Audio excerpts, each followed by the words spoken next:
In the early hours of the morning, my wife kicked open the door. She looked at me drinking alcohol and at the birthday cake thrown into the trash can. Her eyes were indifferent.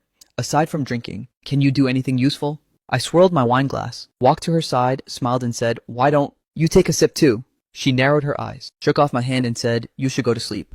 Because she used too much force. Most of the red wine splashed out of the glass. With that sudden jerk, I actually sobered up a bit.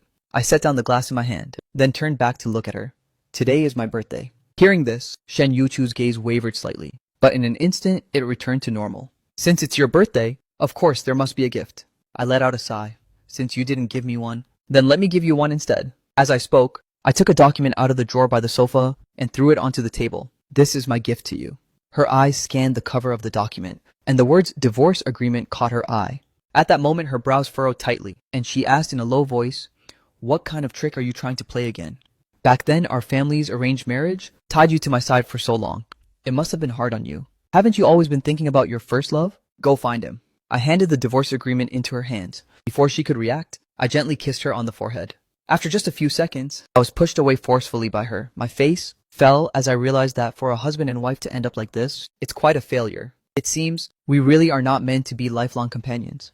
If you could have thought this way back then, we wouldn't have had to entangle with each other until now. It's my fault. I forced a slight smile. It seems this sin can only be paid for with death. A cold smile appeared on the corner of Shen Yuchu's mouth.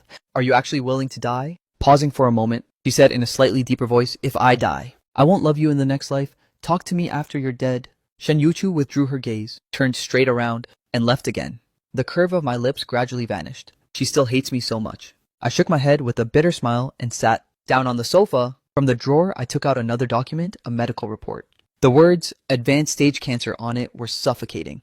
And these few words were written on the last page of the report. I closed my eyes for a good while before opening them, and then tore the report into pieces. Scraps of paper scattered all over the floor. I looked at the wedding ring on my ring finger, my fingertips gently rubbing back and forth over it. Then I slowly took the wedding ring off and placed it on the table. The next morning, I packed up all my things, threw them into the car, and without even eating breakfast, drove away from the villa in a hurry. I kept driving forward, gradually leaving the city center behind, and got onto the coastal highway.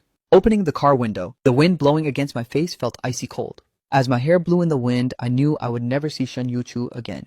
Turning the steering wheel sharply to the right, I let go of my hands and slammed the gas pedal to the floor.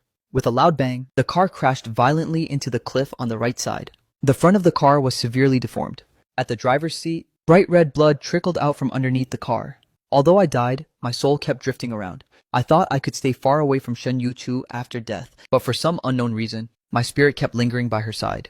On the 60th floor of Huanyu International, I floated into her company. Ever since both of her parents died in a car accident, she had taken over the management of the company.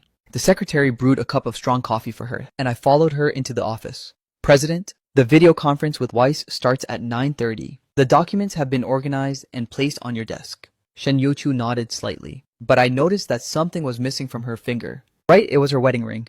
Although Shen Yuchu didn't usually treat me very well, she never took off her wedding ring. Yet today, the wedding ring on her left ring finger was gone, leaving behind only a faint red mark. Right, since we're divorced, there's no need to wear the ring anymore. I seemed to feel a momentary suffocating pain. I didn't expect that even after death, a person would still have lingering emotions. Around noon, I habitually checked the time. For 5 years, I had gone to the company every single day without fail, to bring lunch to Shen Yuchu. Today, however, I didn't show up. The secretary Liu Ruyan seemed to have guessed something, so she quickly ordered takeout for Shen Yuchu. 30 minutes later, the takeout arrived. President Shen, please have your lunch first. Liu Ruyan set down the takeout and went out. Shen Yuchu finished up the work at hand, opened the lunchbox and took just one bite, and then I saw her frown slightly. She seemed to notice that the taste was different. She casually took a few bites and set it aside. The phone on the desk vibrated. I glanced at it and saw a familiar name. Her gaze never left the documents. She just casually picked up the phone to answer.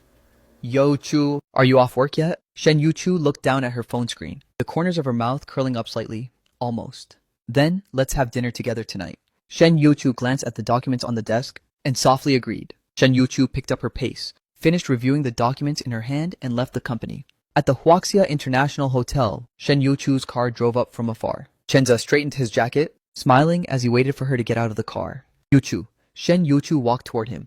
Have you been waiting long? Chenza naturally put his arm around her shoulder and said, no. I just arrived too. Shen Yuchu's body stiffened noticeably for a moment, but in the blink of an eye she recovered.